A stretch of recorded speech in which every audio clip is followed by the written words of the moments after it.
부활하셨습니다. 우리 같이 한번. 그래서 축하합니다. 우리 아버지 축하합니다 하시죠. 네. 예수님이 부활하셨어요? 네. 누구에게 축하하는 거예요? 네? 예수님께 축하하는 거예요? 여러분들이 축하를 받으셔야죠. 왜요? 왜 우리가 축하를 받아요? 예수님께서 부활하셨는데. 그렇죠. 우리도 부활하니까. 그래서 서로에게 그렇게 축하하시기 바랍니다. 제가 전에도 여러분들에게 한번 물어본 적이 있었는데요. 만일 여러분들이 10년이나 20년 전으로 타임머신을 타고 여러분들이 돌아간다고 한다면 여러분들은 뭘 하시겠어요? 타임머신을 타고 지금 지식을 갖고 10년이나 20년 전으로 여러분들이 간다면 여러분들은 뭘 하시겠어요? 우리 중고등부나 우리 청년들은 아마 그거 할 것 같아요.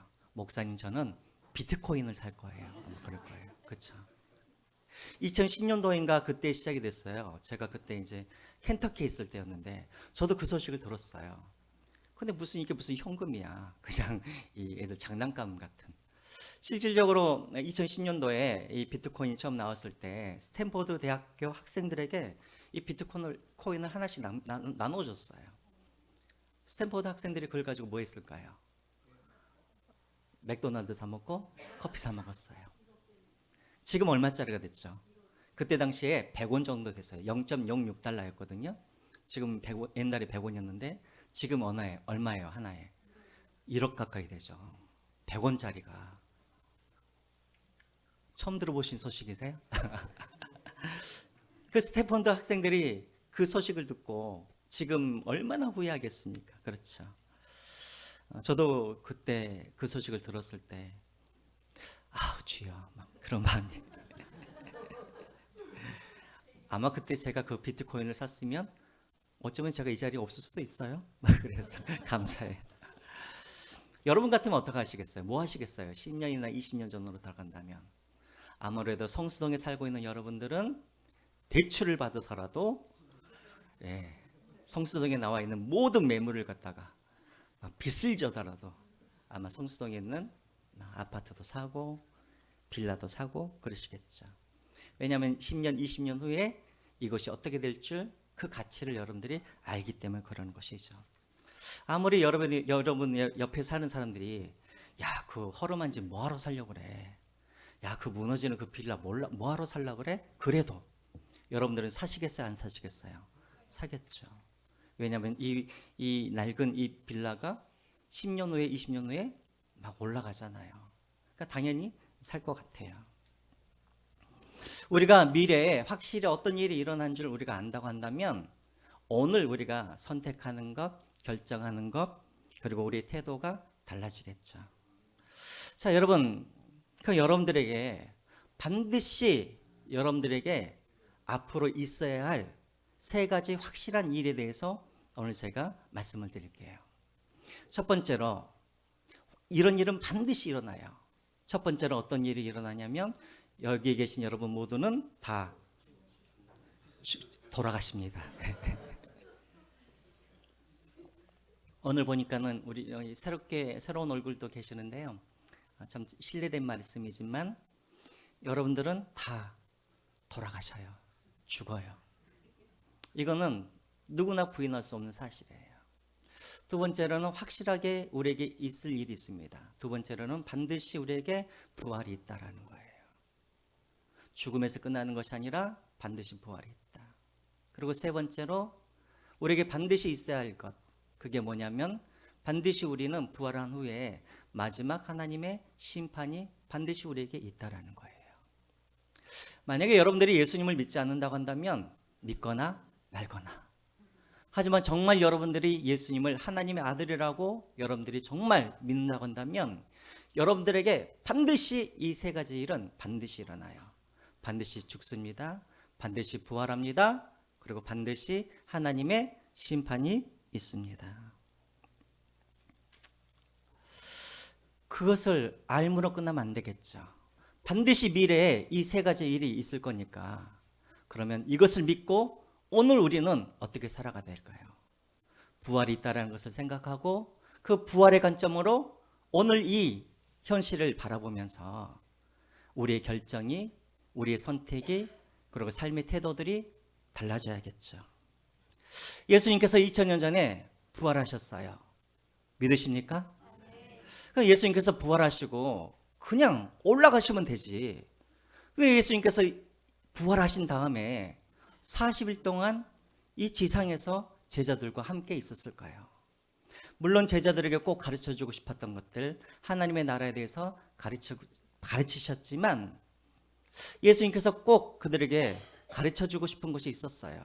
뭐냐면 너희들에게도 뭐가 있다? 부활이 있다. 우리 고린도전서 15장 12절과 13절 말씀 우리 같이 한번 읽어보겠습니다. 시작. 그리스도께서 죽은 자 가운데서 다시 살아나셨다 전파되었거늘 너희 중에 어떤 사람들은 어찌하여 죽은 자 가운데서 부활이 없다 하느냐. 13절. 만일 죽은 자의 부활이 없으면 그리스도도 다시 살아나지 못하셨느니라. 13절이 중요하죠. 만약에 죽은 자의 부활이 없으면 예수님도 부활할 수 있어요, 없어요? 예수님도 부활할 수 없는 거예요. 거꾸로 말하면 예수님께서 부활하셨다는 말은 무슨 말이냐면 반드시 모든 죽는 자들은 다 어떻게 될 거라는 거예요? 부활할 거라는 거예요. 그러므로 여러분, 예수님께서 부활하시고 그 부활의 우리의 첫 열매가 되신 이유는 무엇이냐면, 야, 내가 부활했어, 부활하신 예수를 너희들이 기억해, 이것만을 말씀하시기 위해서 부활하신 것이 아니라 내가 부활하였으니 너에게도 뭐가 있다? 부활이 있다. 부활이 있다는 말은 무슨 말이에요? 우리가 이 세상이 전부가 아니라 이 세상 다음으로, 우리가 죽은 다음으로 또 다른 세상이 있다는 것을 너희들이 기억하고 이 땅에서 준비하면서 살라는 거예요. 그렇게 사시기를 주님의 이름으로 축원드립니다.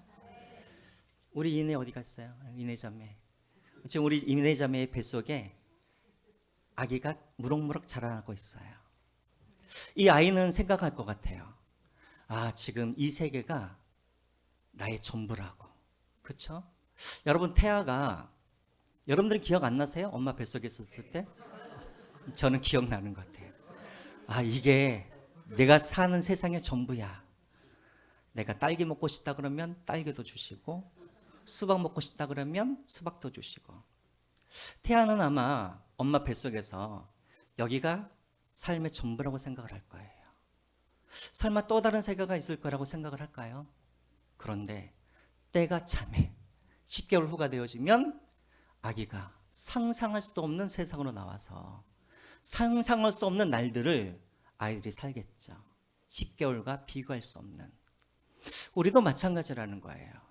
우리도 이 땅에 마치 태아가 엄마 뱃속에서 사는 것과 똑같아요. 이제 때가 되면 우리가 죽게 되어지면 그것으로 세상이 끝이 아니라 우리가 상상할 수 없는 또 다른 세상으로 우리가 나아가, 그리고 부활의 생명을 가지고 이 세상의 날수와는 비교할 수 없는 영혼의 삶을 우리가 새로운 세상에서 우리가 살게 될 거라는 거예요. 그러므로 여러분들이 부활절을 여러분들이 오늘 맞이하실 때, 야, 예수님 부활하셨다, 축하합니다, 그것을 기억함으로 끝나는 것이 아니라 그 부활이 나의 부활이 될 것을 기억하시고, 이 땅에서 삶이 끝이 아니라 죽음이 곧 또 하나의 시작이라는 것을 여러분들이 기억하시고 이 땅에서 부활을 준비하는 부활의 삶을 살아가시기를 주님의 이름으로 축원드립니다. 그러면 내가 죽고 난 다음에 어떤 일들이 내게 일어나게 되어질까? 여러분들이 부활에 대해서 잘 알고 싶다고 한다면 어디를 읽어보시면 되면 고린도전서 15장을 읽으시면 돼요. 고린도전서 15장을 우리가 보통 뭐라 그래요? 부활장이라고 그러죠. 그러면 사랑장은 뭐예요? 사랑장은 고린도전서 13장. 그럼 믿음장도 있나요? 히브리서 11장. 그렇죠. 부활하면 여러분들이 정말 내가 죽고 난 다음에 어떤 일이 일어나지? 여러분들이 궁금하면 고린도전서 15장을 읽으시면 돼요. 자, 그러면 여러분, 먼저 부활이 뭔가? 부활이 뭔가? 자, 질문 나갑니다. 선물은 이따가 초코파이. 오늘 선물 너무 풍성해. 이따가 오후에 나가시면. 이것 때문에 우리 이남전대가 거덜이 났어요. 자, 부활이 뭐예요, 여러분? 부활. 다시 사는 것이 부활이에요. 그러면 예수님 이전에도 부활이 있었나요? 다시 사는 것이 부활이면 예수님 전에도 다시 사는 사람이 있었어요, 없었어요? 없었어요? 아이고야. 구약성경에 보면 엘리야와 엘리사도 죽은 아들, 이 과부의 아들을 갖다가 어떻게 했어요? 살려냈잖아요. 또 예수님께서 계실 때에도 나사로도 살아났고, 또 야이로의 딸도 살아났고, 또 나인성의 과부의 아들도 예수님으로 인하여서 살아났잖아요. 그게 부활이에요, 여러분. 예수님께서 부활의 첫 열매이신데, 그러면 예수님께서 지금 몇 번째야? 예수님의 부활이 6번째예요? 아니잖아요. 그럼 부활이 뭐예요? 죽었다고 다시 살아나는 게 부활이 아니네요. 그러면 뭐가 부활이에요? 죄에서 다시 살아나는 것. 또요. 영원히 다시 사는 것. 그쵸. 그 앞에 나와 있는 사람들은 다시 살았다가 어떻게 됐을까요? 다시 죽었죠. 예. 부활은 다시 살았다가 영원히 죽지 않는 것이 부활이죠. 이게 부활이에요. 또 하나가 있어요. 그것이 부활이 되려고 하면 반드시 있어야 할 것이 하나가 있어요. 그게 뭘까요? 오늘 고린도전서 15장의 말씀을 비추어보면 무엇이 부활이냐? 죽었다가 살아날 때 그냥 살아나는 것이 아니라 부활의 몸을 가지고 살아나는 것이 부활인 거예요. 기억하세요. 이게 중요해요, 여러분. 죽은 사람이 살아나는 것이 부활이 아니라, 지금도 보면은 죽었다가 살아났다라는 그런 이야기들이 많이 있잖아요, 전 세계에. 그게 부활이 아니에요. 부활은 무엇이냐면 죽은 사람이 무엇을 가지고, 부활의 몸을 가지고 다시 살아나는 것이 부활이에요. 그래서 부활의 몸을 우리가 보통 부활체라고 말하기도 하고, 이것을 영화로운 몸이기 때문에 우리가 영체라고 부르기도 하죠. 기억하세요. 부활의 몸을 가지고 태어나는 거예요. 자, 예를 한번 들어볼까요? 우리 그림을 한번 보시죠. 자, 여기 보시면은 저 왼쪽에 있는 것이 사과씨예요. 사과씨. 여러분, 사과씨를 이렇게 심으면 이제 사과씨가 썩게 되어지고 죽게 되어지면 이제 거기에서 싹이 나고 줄기가 나고 이파리가 나고 그 다음에 뭐가 날까요? 열매가 나겠죠. 어떤 열매가 날까요? 사과씨와 같은 저런 열매를 맺을까요? 아니면 오른쪽에 보시는 저렇게 빨갛고 동그란 저런 열매를 맺게 될까요? 그렇죠. 사과씨가 죽어가지고 다시 그가 자라나서 맺는 열매는 뭐냐면 사과씨를 맺는 것이 아니라 사과라는 저런 아름다운 열매를 맺는 거예요. 그와 같이 우리가 죽게 되어지면 우리 육신은 썩게 될 거예요. 우리 육신은 썩게 되어지지만 다시 부활할 때는 어떤 몸으로 부활하게 되어지냐면 아주 새로운 몸으로 우리가 부활하게 될 거라는 거예요. 자, 그러면 여러분, 이 새로운 몸이란 어떤 몸을 말하는가? 여러분들이 이제 오늘 집에 돌아가시면 고린도전서 15장을 한번 읽어보시기 바랍니다. 거기에는 어떤 몸이라고 되어 있냐면 이 부활의 몸을 썩지 않을 몸이라고 되어 있기도 하고, 또 강한 몸이라고 되어 있기도 하고, 또 영광의 몸이라고 되어 있기도 하고, 신령한 몸이라고 그렇게 표현하기도 하는 거예요. 이런 몸으로 다시 살아나는 것을 우리가 부활이라고 그래요. 자, 그러면 왜 우리가 그냥 다시 부활하면 되지 왜 부활의 몸을 가지고 우리가 태어나야 되는가? 50절을 한번 읽어보겠습니다. 오늘 본문의 50절 우리 같이 한번 읽어볼까요? 시작. 형제들아, 내가 이것을 말하노니 혈과 육은 하나님의 나라를 이어받을 수 없고 또한 썩는 것은 썩지 아니하는 것을 이업으로 받지 못하느니라. 여기서 혈과 육은 어떤 몸이에요? 우리가 이 땅에서 가지고 있는 지금의 우리의 몸을 말하는 거예요. 흙으로 만들어진 우리의 몸. 이 몸은 하나님의 나라에서 살기에 적합한 몸이에요? 적합하지 않는 몸이에요? 적합하지 않는 몸이에요. 50절 말씀이 바로 그 말씀인 거예요. 우리의 몸은 썩어질 몸이기 때문에 영원히 사라지지 않을, 썩지 않을 그 하나님의 나라에서 살기에는 적합하지 않는 몸이에요. 제가 이제 좀 우려해서 말씀을 드리지만 오늘 새로운 분들이 계셔서 말씀드립니다. 저는 총신대학교 신학대학원을 졸업한 사람이고 합동측 목사예요. 그래서 오늘 제가 설교할 것은 여러분들이 막 불안불안하셔서 들을 필요 없어요. 그냥 총신대 신학대학원에서, 다시 말하면 합동측 총회에서 해석하는 일반적인 해석을 제가 하고 있기 때문에 걱정하지 마시고 들으시기 바랍니다. 자, 천국에 적합한 몸으로 다시 태어나야 하기 때문에 그 몸이 어떤 몸이냐면 부활의 몸인 거예요. 자, 그래서 여러분 우리가 읽지는 않았지만 우리 고린도전서 15장 39절 말씀을 한번 볼까요? 우리 같이 한번 보겠습니다. 고린도전서 15장 39절 말씀 또 같이 한번 읽어볼까요? 시작. 육체는 다 같은 육체가 아니니 사람의 육체요, 하나님은 진심의 육체요, 하나는 새의 육체요, 하나는 물고기의 육체라. 지금 이 말씀이 어떤 말씀이냐면 각각 그런 상황과 환경에 따라 적합하게 하나님은 우리의 육체를 만드신다는 거예요. 다시 말하면 하늘에 나는 그 새는 하늘을 나를 수 있도록 적합하게 그런 새의 육체를 하나님께서 주신 거예요. 새의 육체는 뭘까요? 날아다니는 뭐가 있을까요? 날개가 있겠죠. 그럼 바다에 사는 물고기들은 바다에 살도록 적합한 그런 육체를 갖고 있어요. 그게 어떤 육체일까요? 짖는 어미도 있고 또 꼬리도 있고 아가미도 있고 그러겠죠. 우리 지금 가지고 있는 이 몸은 어디에 적합한 몸이냐면 이 땅에서 살기에 적합한 몸을 우리가 가지고 있는 거예요. 그러면 우리가 부활을 해서 우리가 살아가야 할 곳은 어디냐면 새하늘과 새 땅이에요. 천국이에요. 이곳에서는 우리가 하나님과 함께 우리가 살아가야 할 곳이에요. 그러기에 적합한 몸은 지금 우리가 가지고 있는 이 몸이 아니라 신령한 몸, 영화로운 몸, 부활의 그런 몸을 갖고 우리가 태어나야 한다라는 것이죠. 자, 그러면 여러분들이 이런 질문을 하죠. 여러분들은 다 알고 계시지만 우리 중고등부 학생들은 모를 테니까. 그럼 목사님, 그러면 언제 우리가 부활체를 갖게 됩니까? 우리가 죽어서 땅에 묻히자마자 우리가 부활의 몸을 우리가 갖게 됩니까? 이 말은 동시에 무슨 말이냐면 목사님 우리가 언제 부활을 하죠? 이 말과 똑같죠. 여러분 우리가 언제 부활할까요? 우리가 죽자마자 우리가 부활의 몸을 가지고 다시 태어납니까? 언제? 예수님께서 재림하실 때까지. 그 말이 51절과 52절에 나와 있어요. 51절과 52절 말씀 또 같이 읽겠습니다. 시작. 보라 내가 너희에게 비밀을 말하노니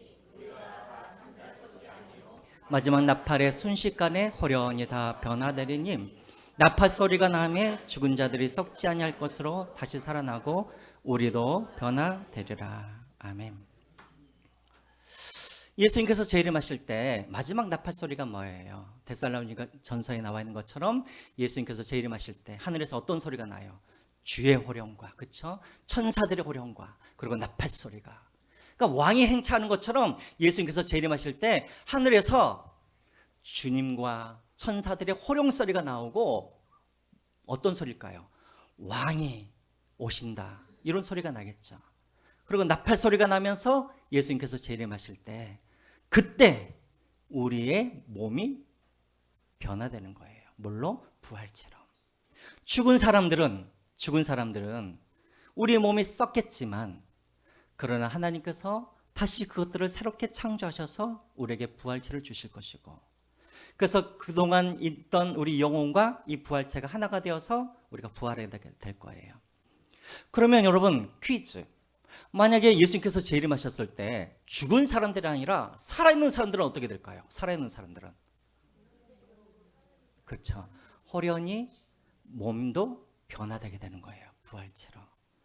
그렇게 변화된다는 거예요. 그럼 또 우리 중고등부 학생들이 또 궁금한 게 있을 거예요. 목사님, 그러면 그때 변화될 때 지금 이 얼굴로 변화되나요? 아니면 정말 아름다운 얼굴로 변화되나요? 어떨 것 같으세요? 여러분 같으면 지금 여러분들의 얼굴로 다시 부활하기를 원하세요? 아니면 이영애처럼 우리 남자들은 장동건이나 원빈처럼 그렇게 변화되기 원하세요? 우리 정국환 장로님은 지금 이 얼굴로 다시 부활하실까요? 아니면 원빈과 같이? 요즘에는 제일 잘 나가는 남자 배우가 누구죠? 야, 모르세요? 그래요. 우리는 다 장동건 세대예요. 자, 우리 장로님은 지금 이 장로님의 얼굴로 부활하기를 원하세요? 아니면 장동건의 얼굴로 부활하기를 원하세요? 만들어질 것만큼 좀 욕심을 좀 불러보세요. 여러분은 어떠세요? 지금 이 얼굴 아니면 장동건이나 이영애나 이런 얼굴? 정말요? 장동건이요? 고린도전서 15장 53절 말씀 같이 한번 보겠습니다. 시작. 이 썩을 것이 반드시 썩지 않을 것으로 있겠고 이 죽을 것이 죽지 않음을. 이불이라는 말이 나오죠. 이불이라는 말. 그렇죠? 아이고야, 그대로 나오네. 그래요. 여러분들이 부활하실 때 갑자기 제 얼굴이 막 장동건 얼굴로 원빈 얼굴로 바뀌게 되시면 여러분들이 천국에서 저를 만나면 저를 알아볼 수 있을까요? 못 알아볼까요? 그럼 예수님께서 부활하셨을 때 제자들이 처음에는 예수님을 못 알아봤다가 점점 예수님을 어떻게 해요? 알아보게 되어지죠. 이게 바로 부활의 첫 열매고 모델이에요. 아쉽죠? 천국에 가가지고 우리 엄마 아빠 못 알아보면 어떡해요? 우리의 모양은 이런 모양일 것 같아요. 그러나 거기에 뭐가 다시 입혀지냐면 부활의 몸으로 다시 새롭게 입혀지는 거예요. 다시 말하면 모양은 그렇게 변화되지는 않을 것 같아요.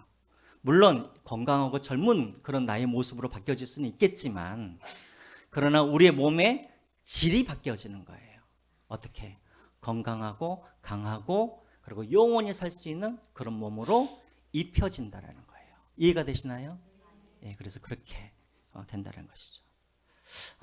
아쉬운 분들이 계신가요? 아니죠. 아쉬우세요? 예, 그래요. 그럼 우리 중고등부 학생들이 그럼 또 의심하겠죠. 의심이 아니라 궁금해하겠죠. 목사님, 그럼 우리의 몸은 썩어져서 땅 아래에서 썩게 되어지면 그동안 우리의 영혼은 어디에 가 있어요? 우리 중고등부 학생들 궁금하죠. 생각이 없었어요?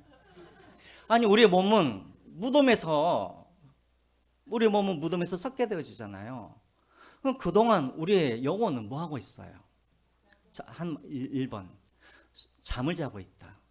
성경에서 보면은 잠을 잔다는 말이 많이 나오잖아요. 그래서 많은 사람들이 잠을 잔다라고 믿는 사람들이 있어요. 이것을 영혼 수면설이라고 그래요. 두 번째는 영혼 멸절설이 있어요. 다시 말하면 천국에 갈 사람들의 영혼은 하늘에 가고 하나님을 믿지 않는 사람들의 영혼은 영원히 멸절한다라고 그렇게 말하는 사람들도 있어요.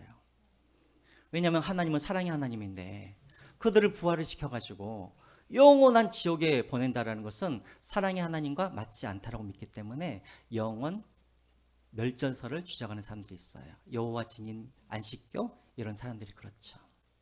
세 번째로는 천주교처럼 연옥에 있을 거라고 말하는 사람들이 있어요. 그 연옥은 어떤 곳이냐면 연옥에서도 거기서 잘하면 천국에 들어가고 거기에서 잘못하면 지옥에 가고 이런 중간지대. 여러분 같으면 어디에 우리가 있을 것 같으세요? 우리 기독교에서는 뭘 믿고 있어요? 여기서 1, 2번 하시면 안 돼요. 제가 지금 4번을 말씀 안 드렸어요. 누가복음 16장에 나왔죠. 누가복음 16장에. 예, 그렇죠. 새하늘과 새 땅은 예수님께서 재림하실 때 우리가 영원히 살아야 될 천국은 새하늘과 새 땅은 예수님께서 재림하실 때 지어지는 거예요. 그럼 그 전에는 우리가 어디 있어야 되냐면 임시 처소에 우리가 있는 거예요. 거기가 어디냐면 누가복음 16장에 보면은 거지 나사로와 부자가 나오잖아요. 거지 나사로가 사는 곳이 아브라함의 품 나곤이라고 되어 있어요. 그리고 부자가 사는 곳이 어디예요? 수월이라고 하기도 하고 음부라고 하기도 하죠. 거기에 머물게 된다라는 것이죠. 그래서 예수님께서 십자가에 못 박혀 죽으실 때 바로 옆에 있던 강도에게 뭐라고 합니까? 네가 오늘 나와 함께 어디 있을 거라고? 낙원에 있을 거라고 말씀하시죠. 그래서 여러분 주변에 이렇게 귀신들, 할머니 귀신, 돌아가신 우리 어머니 귀신, 이게 진짜 있는 걸까요? 다 사단의 장난이죠. 네. 그렇게 있다가 예수님께서 재림하실 때 그 영혼과 다시 예수님께서 만드신 새로운 그런 창조된 부활의 몸이 하나가 되어서 우리가 부활하게 되는 거예요. 자, 여기까지 쫓아오시겠어요? 자, 그러면 이제 여러분들에게 질문을 할게요. 그러면 우리가 보통 지난 제가 특별 기도 때에도 말씀드렸지만 우리가 예수님을 믿으면 우리는 무엇을 선물로 받아요? 영생을 선물로 받았다고 됐잖아요. 자, 기도 때에 나오신 분들은 다 아시겠지만 여러분, 영생이라는 게 뭐예요? 영생이라는 게. 우리가 많이 들어봤죠. 예수님을 믿으면 우리가 영생을 받는다는 말을 많이 듣잖아요. 영생이라는 게 뭐예요? 영원히 죽지 않는 것이 그게 영생이에요? 그래서 여러분들에게 질문을 할게요. 여러분들이 만약에 이 땅에서 지금 이 모습 이대로 여러분들이 영원히 산다라는 것, 이게 선물이에요? 아니에요?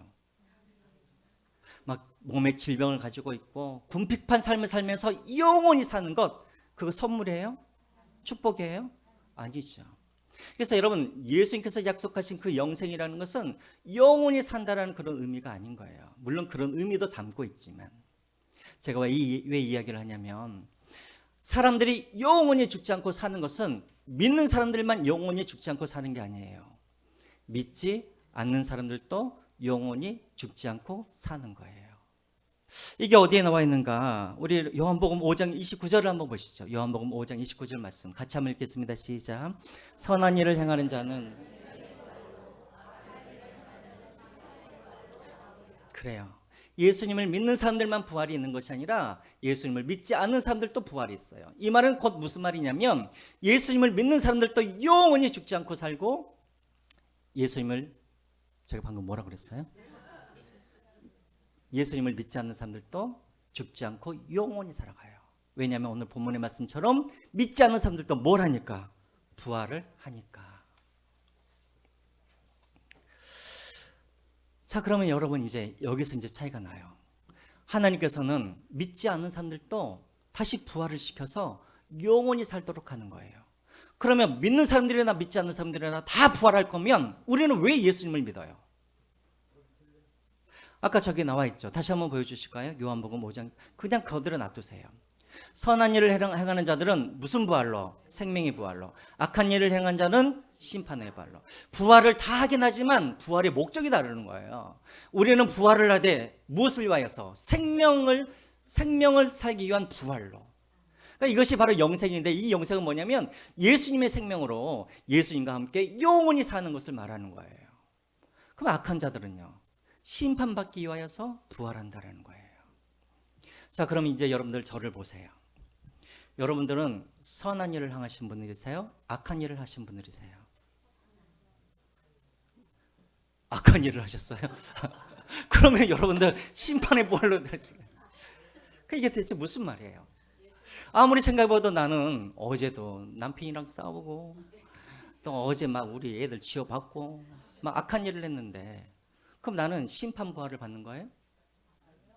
그럼 여기서 선한 일과 악한 일은 무슨 말이에요? 어떤 일이에요? 예수님을 믿는 것과 믿지 않는 것. 그쵸? 우리 하나만 찾아볼까요? 우리 히브리서 13장 21절 한번 볼까요? 우리 같이 읽겠습니다. 시작. 모든 선한, 여기 나오죠. 선한 일에, 모든 선한 일에, 시작, 너희를 온전하게 하사 자기 뜻을 행하게 하시고 그 앞에 즐거운 것을 예수 그리스도로 말미암아 우리 가운데서 이루시기를 원하노라. 여기까지요. 선한 일이란 뭐냐면 예수 그리스도로 말미암아 우리 가운데 이루시는 일이 선한 일이라는 거예요. 그 일이 뭘까요? 그 일이, 선한 일이란 예수 그리스도로 말미암아서 우리 가운데 이루시는 일이 선한 일이래요. 이해가 안 되세요? 예수님이 우리 안에 행하신 일이 뭐예요? 십자가에서 못 박혀 죽으시고 부활하심으로 우리를 뭐 하셨어요? 구원하신 그 구원의 일이 선한 일이라는 거예요. 또 하나 한번 찾아볼까요? 그러면 빌립보서 1장 8절 6절 말씀 시작. 너희 일에 착한 일. 여기서 착한 일할 말과 앞에 선한 일할 말이 헬라어로는 똑같은 말이에요. 다시 한번 시작. 너희 안에 착한 일을 시작하신 이가 그리스도 예수의 날까지 이루실지를 우리가 확신하노라. 우리 안에 착한 일이 시작되어야 됐대요. 예수님으로 말미암아. 예수님으로 말미암아 우리 안에 착한 일, 선한 일이 시작되었대요. 그 일이 뭘까요? 바로 구원의 일이겠죠. 구원의 일.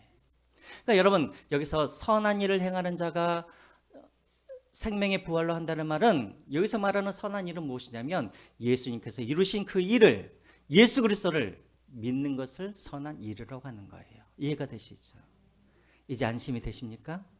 그래서 우리가 하나만 더 찾아보겠습니다. 요한복음 6장 28절과 29절 말씀 같이 읽겠습니다. 시작. 그들이 묻되 우리가 어떻게 해야 하나님의 일을 하오리까? 29절. 예수께서 대답하시되 하나님께 보내신 일을 믿는 것이 하나님의 일이니라. 하나님의 일이란 다른 게 아니에요. 뭐냐면 하나님께서 보내시는 사람 예수 그리스도, 그분을 믿는 것이 하나님의 일이다. 이것이 뭐예요? 바로 선한 일이라는 것이죠. 어휴, 다행이죠. 어제 남편과 싸우고 애들 구박했는데, 그래요. 선한 일은, 그래서 생명의 부활은 누구의 것이냐면 예수 그리스도께서 행하신 그 구원을 믿고 예수 그리스도를 믿는 사람들이 바로 선한 일이고, 이것이 바로 이것을 하는 사람들이 뭐 하는 사람들이에요? 바로 생명의 부활로 되어질 사람이라는 것이죠. 그렇지 않으면 예수 그리스도를 거부하고, 이것을 성경에서는 다른 말로 성령 해방죄예요. 왜? 계속해서 거부하니까. 이런 사람들은 결국 어떻게 돼요? 무슨 부활? 심판의 부활을 받게 될 거라는 거예요. 자, 그러면 이제 문제는 뭔가? 이제 우리가 이것을 다 알았어요. 알았으면 이제 우리가 아는 것으로 그쳐서는 안 되겠죠. 그런 일이 일어나기 때문에 반드시 나는 죽게 될 것이고, 반드시 부활은 있을 것이고, 반드시 하나님의 심판이 있기 때문에, 그래서 우리가 이 땅에서 어떻게 살아가 될까요? 마지막으로 58절 말씀 읽겠습니다. 시작. 그러므로 내 사랑하는 형제들아, 견실하며 흔들리지 말고 항상 주의 일에 더욱 힘쓰는 자들이 되라. 이는 너희 수고가 주 안에서 헛되지 아니한 줄 알미라. 견실하고 흔들리지 말며. 흔들리지 말고, 이 말은 원래 원어의 의미는 무엇이냐면 배가 닻을 내리지 않아서 파도가 이리 갔다 저리 갔다 하면 배도 같이 쓸려다니는 것을 말하는 거예요. 여러분, 우리도 그런 그리스도인들이 많이 있죠. 세상의 유혹, 또 세상의 유행에 따라서 이리저리 흔들리는 사람들. 왜 흔들려요? 닻을 내리지 않기 때문에 그래요. 무슨 닻? 믿음의 닻. 우리에게 필요한 믿음의 닻이 무엇인가? 부활에 대한 믿음의 닻을 말하는 거예요. 여러분들이 반드시 오늘 부활절 때 예수님께서 부활하셨습니다, 이것만 기억하시면 안 돼요. 여러분들이 이것을 기억하시고, 여러분들의 삶 속에서 반드시 내가 부활할 것이다라는 것, 반드시 심판이 있을 거라는 것, 반드시 내가 죽을 거라는 것, 이 세상의 끝이 아니라 반드시 새로운 세상이 우리를 기다리고 있다라는 이 믿음의 닻을 여러분들이 인생 가운데 꽉 이것을 닻을 내리시고 흔들림 없이 그렇게 살아가라는 거예요. 우리는 자꾸만 세상과 하나님 사이에서 눈치 보면서 살고 있죠. 세상에 조금만 더 가까이 가고 싶은데, 세상과 가까이 가면 예수님께서 나를 버리실 것 같고, 또 예수님께 조금 더 가까이 가고 싶은데 예수님께 너무 가까이 가면 세상의 즐거움을 내가 못 누릴 것 같고, 그래서 우리는 닻을 내리지 않는 배처럼 세상 눈치도 보고 예수님 눈치도 보고, 예수님도 포기하고 싶지 않고 세상도 포기하고 싶지 않아서 절름발이처럼 그렇게 예수님을 쫓아가는 사람들이 너무나 많은 것 같아요. 여러분, 부활신앙이라는 이 닻을 내리시기를 바랍니다. 흔들리지 마시고. 그리고 우리가 해야 할 것이 무엇인가? 뒤에 나와 있죠. 무엇에 힘쓰라고요? 주의 일에 더욱 힘쓰라. 주의 일이 여러분 뭘까요? 주의 일이? 주의 일이 뭘까요? 주의 일이 주님께서 보시기에 합당한 일이겠죠. 주님께서 인정하신 일이겠죠. 해도 되고 안 해도 되는 그런 일이 아니라, 있어도 되고 없어도 되는 그런 일이 아니라, 주님께서 보셨을 때 주님이 인정해 주시는 그런 일. 가장 중요한 게 뭘까요? 아까도 우리가 읽었던 것처럼 하나님께서 보내시는 일을 믿는 것이 하나님의 일이라. 믿는데 여러분 힘쓰시기를 바랍니다. 안 믿어지면 어떡할 거예요? 포기하실 거예요? 더 예배 자리에 나와서 말씀 듣고, 믿어지지 않으면 하나님께 눈물을 흘리면서 부르짖고 기도해야 되죠. 나에게 믿음을 달라고, 내 자녀들에게 믿음을 달라고. 왜요? 우리는 곧 죽게 될 것이니까. 또 우리는 믿든지 안 믿든지 부활하게 될 것이니까. 또 부활한 다음에 반드시 하나님의 최종 심판이 있을 것이니까. 하나님의 일에 힘써야 되잖아요. 특별히 믿는 일에. 그 일을 하라는 거예요. 두 번째는 하나님의 사랑과 이웃 사랑을 하라는 것이죠. 여러분, 하나님의 사랑과 이웃 사랑의 최고봉은 무엇이냐면 그들을 하나님께로 인도하는 거예요. 이 일에 여러분들 힘쓰시기 바랍니다. 한 생명을 주님께 인도하는 그 일보다도 더 중요한 일은 없어요. 그래서 여러분 그 일에 힘쓰시기 바랍니다. 특별히 우리 자녀들이 하나님 앞에서 생명의 부활을 우리가 받아야 되는데 심판의 부활을 하지 않도록 우리 자녀들을 위하여서 날마다 기도하시고 그들에게 말씀을 가르치시고 그들을 위하여서 기도할 수 있는 저와 여러분들이 되시기를 주님의 이름으로 축원드립니다. 우리 찬송하면서 우리 준비하신 예물 하나만 올려드리겠습니다. 우리 찬송가 161장